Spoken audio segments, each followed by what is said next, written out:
My brother-in-law framed me with fake messages and my family threw me out. But when my grandfather died, he left me $500K and my parents nothing. Now they're begging for money, but I discovered the truth that destroyed them all.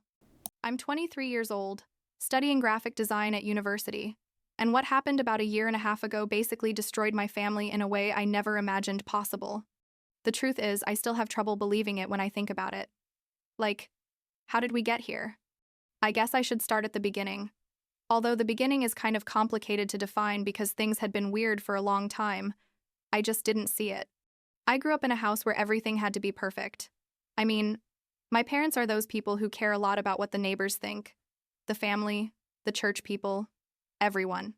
My sister Angela, who's 4 years older than me, was always the golden child, you know?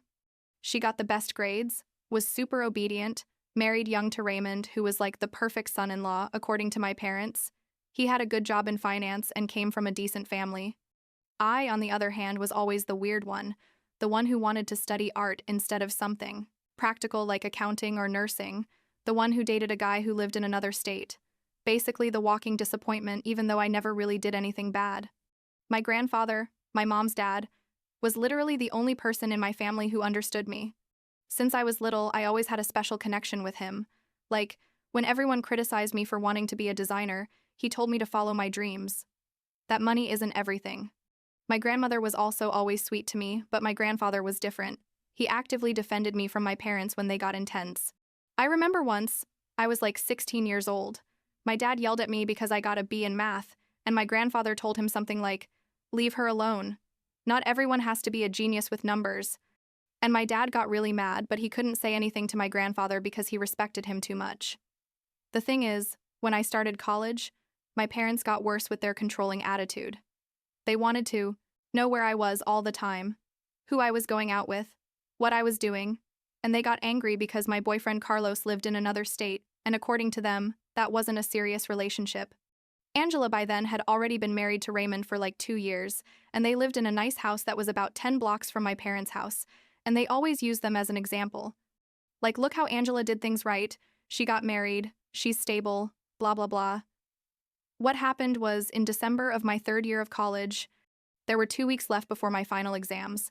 I was super stressed because I had like 3 big projects and 2 important exams, and I had gone home that weekend because it was Angela's birthday. The party was at my parents' house. The whole family came. And honestly, I just wanted to finish quickly so I could go back to study. Raymond was there, obviously, and at some point he asked me to hand him my phone because his had run out of battery and he needed to make a work call. Or, so he said. I didn't even think about it. I gave him my unlocked phone because, well, he was my brother-in-law. What could happen? The next day in the morning, like 7 a.m., my mom came into my room screaming. And when I say screaming, I mean literally out of control. I had never seen her like that. She woke me up, pulling off my blankets and screaming, how dare I, that I was shameless, that I had disrespected my sister in the worst possible way. I was completely disoriented. I didn't understand anything. And when I finally could sit up in bed, my dad was there too, his face red with rage, and he showed me his phone. There were screenshots of supposed text messages between Raymond and me. Super inappropriate messages, like sexual and flirty things that I had never written. I froze. Literally couldn't even breathe properly. I told them that was fake, that I had never sent those messages, that someone had fabricated them. But they didn't believe me. My dad told me I had 1 hour to pack my things and leave his house, that he didn't want to see me again, that I was a liar and that I had broken my sister's heart. I tried to explain to them that Raymond had used my phone the day before, that obviously he had done something. But my mom just screamed not to blame others for my behavior, that Raymond was a good man, and that I had always been problematic. Angela arrived like 20 minutes later, crying, and yelled at me. How could I do that to her? That she had always been good to me, that I was a bad person. And the worst part is I understood her. I mean, from her perspective it made sense to be angry, but the reality was that I hadn't done anything and nobody believed me. I tried to talk to her, to explain, but she didn't even want to look at me. Raymond was there too, playing the victim, saying that he had rejected my advances but that I kept insisting, that the messages proved it. Everything was a nightmare I couldn't wake up from. I packed what I could in 2 suitcases and a backpack, crying the whole time, my hands shaking so much I could barely fold my clothes.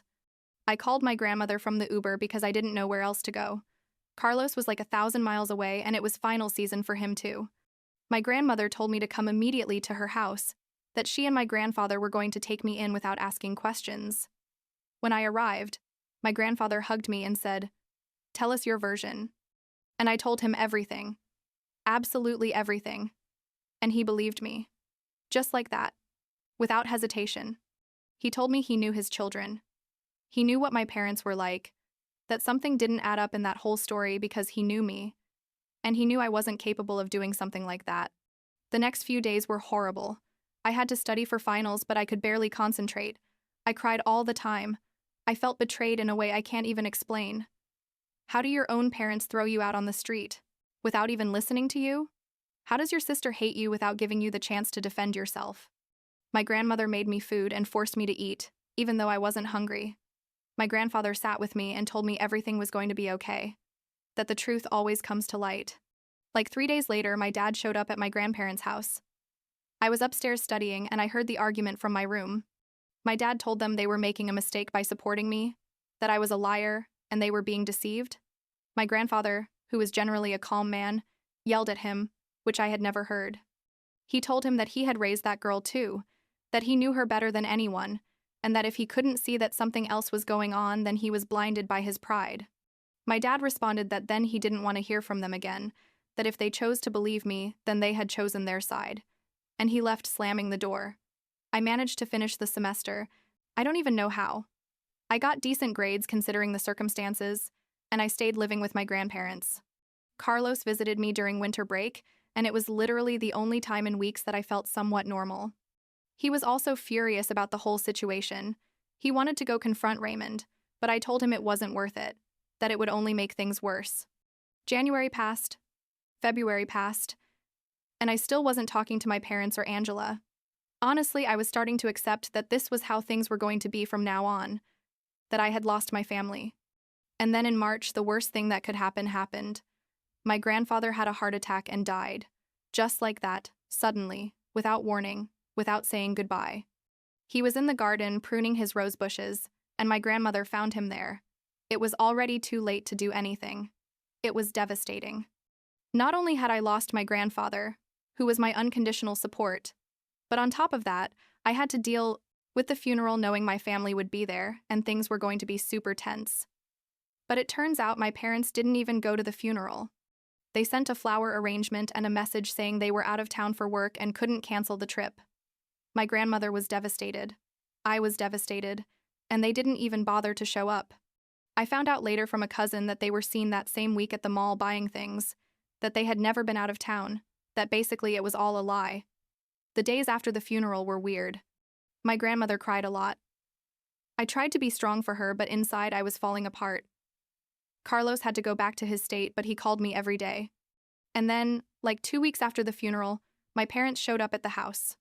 They knocked on the door on a Saturday afternoon, and when I opened it, because my grandmother was taking a nap, my mom had a face I couldn't decipher. She said they came to talk, that they wanted to fix things. I sat with them in the living room, my stomach in knots. My dad started with a speech about forgiveness, about how family is the most important thing, about how they had been thinking a lot, and that they were willing to forgive me if I acknowledged my mistake and apologized to Angela and Raymond. I just stared at them, unable to believe it. I told them I had nothing to acknowledge because I hadn't done anything wrong, and my mom sighed, like with pity, and said my pride was going to leave me alone in life. Then my dad brought up the money. He asked, very casually, if my grandfather had left a will, if he had mentioned anything about his properties or his savings. And that's when it clicked why they were really there. They weren't coming to reconcile. They were coming to make sure they were going to get their inheritance. I told them yes, there was a will, that my grandfather's lawyer, Vincent, who was also his friend for years, had everything arranged. My dad asked when the will was going to be read, and I told him it had already been read, that I had been present at the reading with my grandmother a few days ago. My dad's face changed completely. He asked me why they hadn't been notified, that he was the son and had the right to be there. I shrugged and told him that Vincent had contacted them, but they didn't answer the calls. My mom asked nervously what the will said. And I, honestly, felt a weird satisfaction telling them that my grandfather had left all his savings to me. Like, the whole bank account, all the investments, everything to me. He left the house to my grandmother, obviously, but the money was mine. There was a horrible silence. My dad turned red, like when he's about to explode, and asked me how much money it was. I told him it wasn't his problem, that my grandfather had decided what to do with his money, and that was that. My mom started crying, saying it wasn't fair, that they had taken care of my grandparents all those years, lie. They almost never visited them, that I didn't deserve that money. My dad accused me of manipulating him, of putting ideas in his head when he was sick. My grandfather was never sick. He died super suddenly, and I just told them to leave the house. They didn't leave. My dad said they were going to fight the will in court, that no judge was going to allow a two-year-old girl to keep everything while the legitimate children got nothing. I told them to do whatever they wanted, that the will was completely legal and valid, that Vincent had made sure of that. They left threatening with lawsuits and saying I was going to have to return everything. The next few weeks were crazy. My parents actually hired a lawyer and filed a lawsuit to invalidate the will. They said my grandfather wasn't in his right mind when he made it another lie. The will was like 5 years old and had been updated several times, that I had manipulated him, that it was unfair. Basically any argument they could think of. Vincent told me not to worry, that this was exactly what my grandfather had anticipated. Turns out, my grandfather, who was honestly a very smart man, had foreseen that my parents were going to react badly to his will. And he had included a special clause. If anyone tried to contest the will in court, it automatically triggered a second part of the inheritance that hadn't been mentioned in the initial reading. Specifically, there was a property in Florida that was in my grandfather's name, an old house on a large lot, and that property would immediately pass to whoever had initiated the lawsuit. My parents were thrilled when they found out about this. They thought they had won, that the Florida house was worth a lot of money. But what they didn't know, and what Vincent happily explained to them in court, was that that property came with huge debts. Years of back taxes, city fines for maintenance, structural problems that required super expensive repairs. Basically, it was a financial nightmare. And by accepting the property for contesting the will, they automatically also accepted all those debts. The judge dismissed my parents' case in like 20 minutes. He said the will was completely valid, that there was no evidence of manipulation or mental incapacity, and that the clause about the Florida property was legal.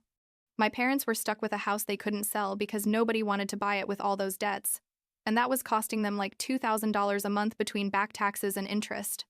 They tried to reject the property, but legally it was too late. It had already passed to their name. After that, it was like they went crazy.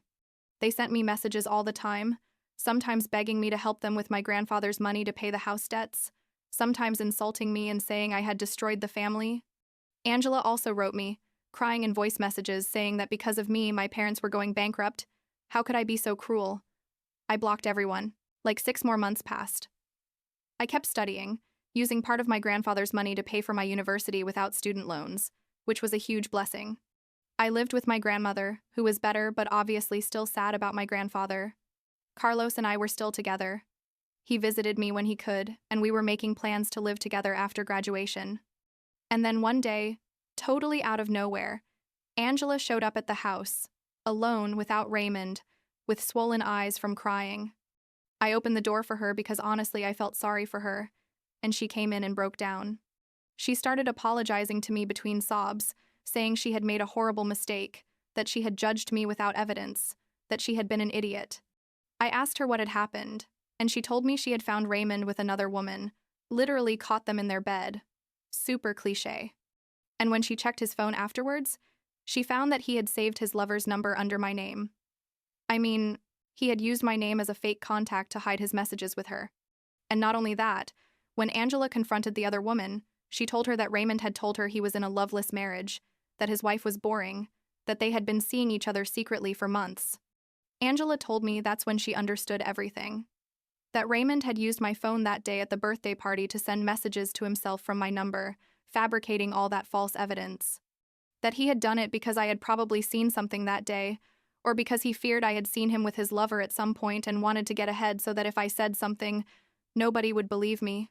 She apologized like 1,000 times, crying so much she could barely talk, saying she should never have accused me, that she should have listened to me. I didn't know what to feel.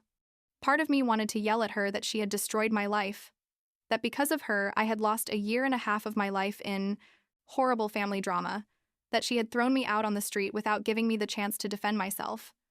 But another part of me just saw my sister destroyed, who had also been a victim of Raymond in her own way. I told her I needed time to process everything, that her apology was a start, but I couldn't just forget everything that had happened. Angela understood. She told me she was going to divorce Raymond, that she had already talked to a lawyer. I asked her where she was living now, and she said in a hotel because she couldn't be in the house with him, but that the hotel was expensive and she couldn't stay there long. My grandmother, who had been listening to the whole conversation from the kitchen, came in and told Angela to stay with us. Angela started crying again and accepted. The next few weeks were weird. Angela living in the house, me still processing everything, my grandmother trying to keep the peace. Angela went to my parents' house to tell them the truth about Raymond, about how he had falsely incriminated me. According to Angela, my dad threw Raymond out of the house screaming, literally threw his stuff into the yard, but my parents didn't apologize to me. My mom told Angela she was sorry about her marriage, but that didn't change the fact that I had taken advantage of the situation with the inheritance. One day, my dad showed up alone, asking to talk to my grandmother. I was in class, but Angela told me later. He apologized to my grandmother for not going to my grandfather's funeral, for all the will drama, for not believing his own daughter. He told her he didn't expect anything from the inheritance, that he understood why my grandfather had made that decision, and that he just wanted his mom to know he was sorry. My grandmother told him forgiveness was a process, that she appreciated his apologies, but that he had to make peace with his daughters too, not just with her. My dad hasn't come to talk to me yet. Honestly, I don't know if I would even if he did. I mean, there are things that can't just be forgiven with an, "I'm sorry," you know? My mom hasn't said anything either. She's still angry about the money. I guess her pride and her greed are more important than her daughter. Angela and I are in a weird process of rebuilding our relationship. It's like getting to know each other again, but with all this heavy history between us. My grandmother told Angela recently that she plans to leave the house to her in her will. She says, "I already have my grandfather's money," that Angela needs stability after the divorce, and that the house should stay in the direct family. Angela started crying when she told her and thanked her like 1,000 times. I honestly think it's fine. The house should be Angela's. I already have more than enough thanks to my grandfather. Angela's divorce is moving forward. Raymond tried to fight for the house, but with all the evidence of his infidelity and his lies, he doesn't have much of a case to. Present. My parents are still struggling with the Florida property. I think they're eventually going to have to declare bankruptcy to get rid of the debts. Part of me feels sorry for them, but another part thinks they reap what they sow. Carlos and I are still together. He comes to visit me whenever he can. I'm in my last year of college.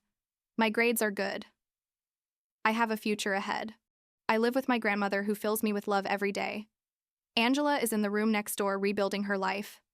And although the situation isn't perfect, it's much better than a year and a half ago, when I was packing my things, crying, not knowing where to go.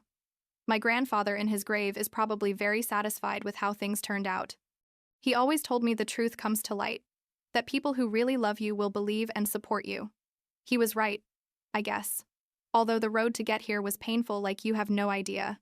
Sometimes I think about that day when my dad kicked me out of the house, without listening to me, and I feel that emptiness in my chest again. But then I look around, see my grandmother making coffee, Angela watching TV, and I realize my real family was always there. It just wasn't the one I thought.